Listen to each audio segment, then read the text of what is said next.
At the beginning of 1900, let's say, Lima was still a small city, nearly 300,000 inhabitants, and with a very slow growth. The years in 1950s, the break, where the government couldn't stop the migration to Lima. So by that time, the population, in a way, realized that there were some areas in the city, some spots or some squads that were able to support migration. So during the 1950s and 60s, essentially, the northern, eastern, and southern part of what we call the center of Lima was already divided by different groups of migrants who were settled in a very informal way, let's say, and had defined the new image of Lima. I would say after 1960, the image of Lima is not only this very structured and compact city, what we call the old town, but also is this completely, it's a informal and unplanned city which grows in the base of the mountains and growth extensively in the flat areas of the desert of Lima. And you can recognize not only for the outlook of the houses that are most of them not unfinished, but also and mainly because they have little infrastructure. They have almost no green areas, almost no formal parks. They have little spaces for entertainment, little spaces for public education and sanitation. And so in 1954, it was the biggest formal squattal settlements in the south of Lima, which was Ciudad de Dios. And people arrived there on the night of the December 24th, which is Christmas, right? So no one was paying attention to them. And they arrived with the support of some bishops.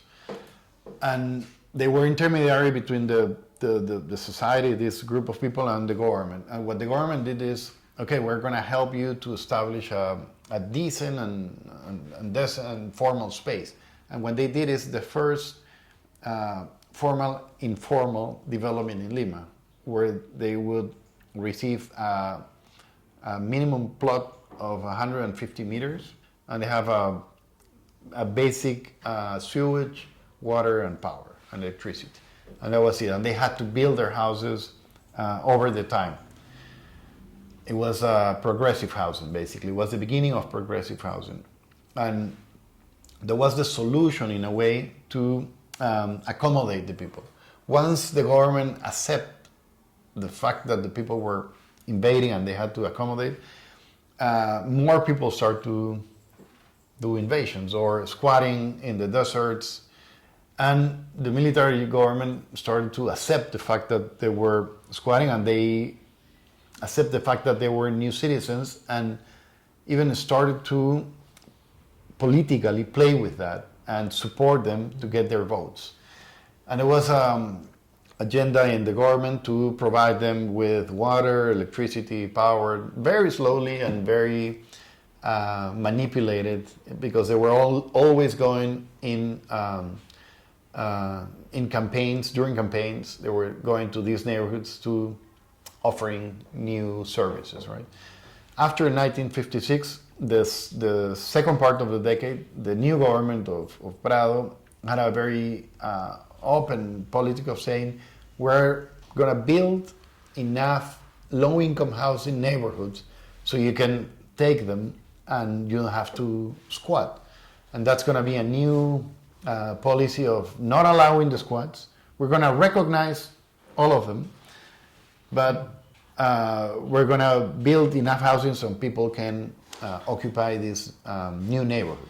But the reality is that the idea of building this new neighborhood with minimum services and minimum houses that will grow over the time was a great idea, but very difficult to implement. So what happened is that the government barely did 5 or 10 of those neighborhoods in the whole city, and there were 50 or 60 invasions during the same period. So during the 60s, the migration was enormous. So at the beginning of the 1970s, in 1971, I think, it was 1.5 million inhabitants, Lima. So again, it doubled in 10 years or so. So the amount of people migrating to the city was never expected. And no matter what the government did in terms of housing in Lima and the coastal city, but specifically Lima, being the capital, that it was never enough. Too many people moving in, and at the same time, the natural growth of the city. I mean, let's say that the organic growth of the population of Lima, it's been as many other capitals in South America, like Bogota or Sao Paulo or Caracas. It's been big.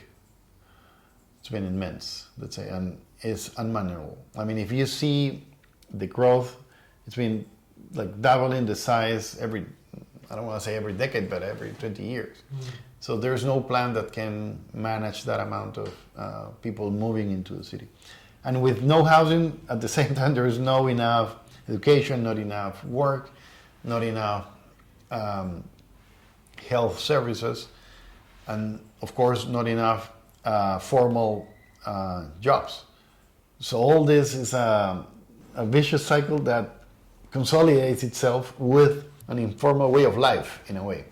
So it's the economy, the education, the health services. So it's basically we have another economy that runs parallel to the formal economy, which doesn't tax to the government. There's no registers. Everything is on cash. It happens on the street. Many times with no contracts, just agree by words, and that's it. And that's the way it basically works. I mean, it's basically the local authorities, the municipalities and the districts, governments, they go to different groups and they commit to do little works in every neighborhood. So they have a little stair, they have a little water tank, they have a piece of road, but at the end, the district and the neighborhood is still a disaster. Yeah. They have no access, they have no water, they have no education, they have no public space. And that's a problem of the whole, let's say, system in a way, right? They are looking for the votes, sometimes they are looking for committing people to be part of their political party and so on, but they are not thinking on how to improve the public space in a whole. They are not thinking how to improve the urban space of the city of Lima as a whole. And the whole idea of the Lima as a city as well is also broken in 50 pieces, which is 50 districts, 50 different political entities, everyone looking for their own benefit in a way. So the money we could have as a surplus in San Isidro, Miraflores, or any other district, it's not going anywhere. It's staying in Miraflores. So that richness is not going to the south or the north of the city. So the city will, with that system, with that political system, will always look broken in pieces and difficult to overcome the lack of services, the lack of infrastructure that we have in Lima. So they move to the city, and when they arrive to the city, there is no enough formal jobs, or there is not enough jobs. The economy is not big enough to receive that amount of population. The first thing to do is start taking the land by their hands, in a way, building their house as they could, and create a new economy based on minimum commercial enterprises, which is being what we call un ambulante. It's the smallest entrepreneur entity you can find. It's a person going to the streets to sell candy, in a way. And that's how people start to create a new idea of economy and a new idea of how to survive in Lima. And that's basically what we have seen for the last 60 years. I think now it has changed in the way how they start. Now the people are being, I think, how do you say, co-opted or forced to buy a lot created by a traffic dealer, by a land dealer. The land dealers have completely destroyed the idea of self-determination of the inhabitants and in the city and taking the lands as a right. They have created this awful system of stealing the land from the government, from the state, creating this false development, and then selling these occupied lands. And once you have occupied the land, because of this right from the 1960s, once you occupy the land, you become a potential owner. Once you have 10 years occupying the same plot, you become the owner. And what is happening now is that the outskirts of Lima now, it's been exploited by this land traffic. Many houses that are formally in risk. They are in slopes, they have no foundation, the structures are really weak, and so on. So many of them has to receive technical support. And the idea now in the Ministerio de Vivienda and different entities is how to prevent a disaster in those houses, how to reinforce the structure and so on. The 2017 Niño or climate disaster we had in Lima with all these rivers like going far beyond their coast and killing a lot of people. What basically the Fiscalía and Ministerio de Justicia and all these like law enforcement groups discovered is that in many of the districts that had all these deaths of families that were living next to a river, is that they bought the land to this traffic, this mafia, and many of the municipal mayors, los alcaldes, were part of the mafia because they were creating these urbanizaciones, new urbanization, new development in areas where they were not allowed to create new urban spaces because it was part of the buffer next to a river. So many people were dead basically because of the corruption of the system. And that was part of this idea of that possessing the land for 10 years allows you to become an owner, right?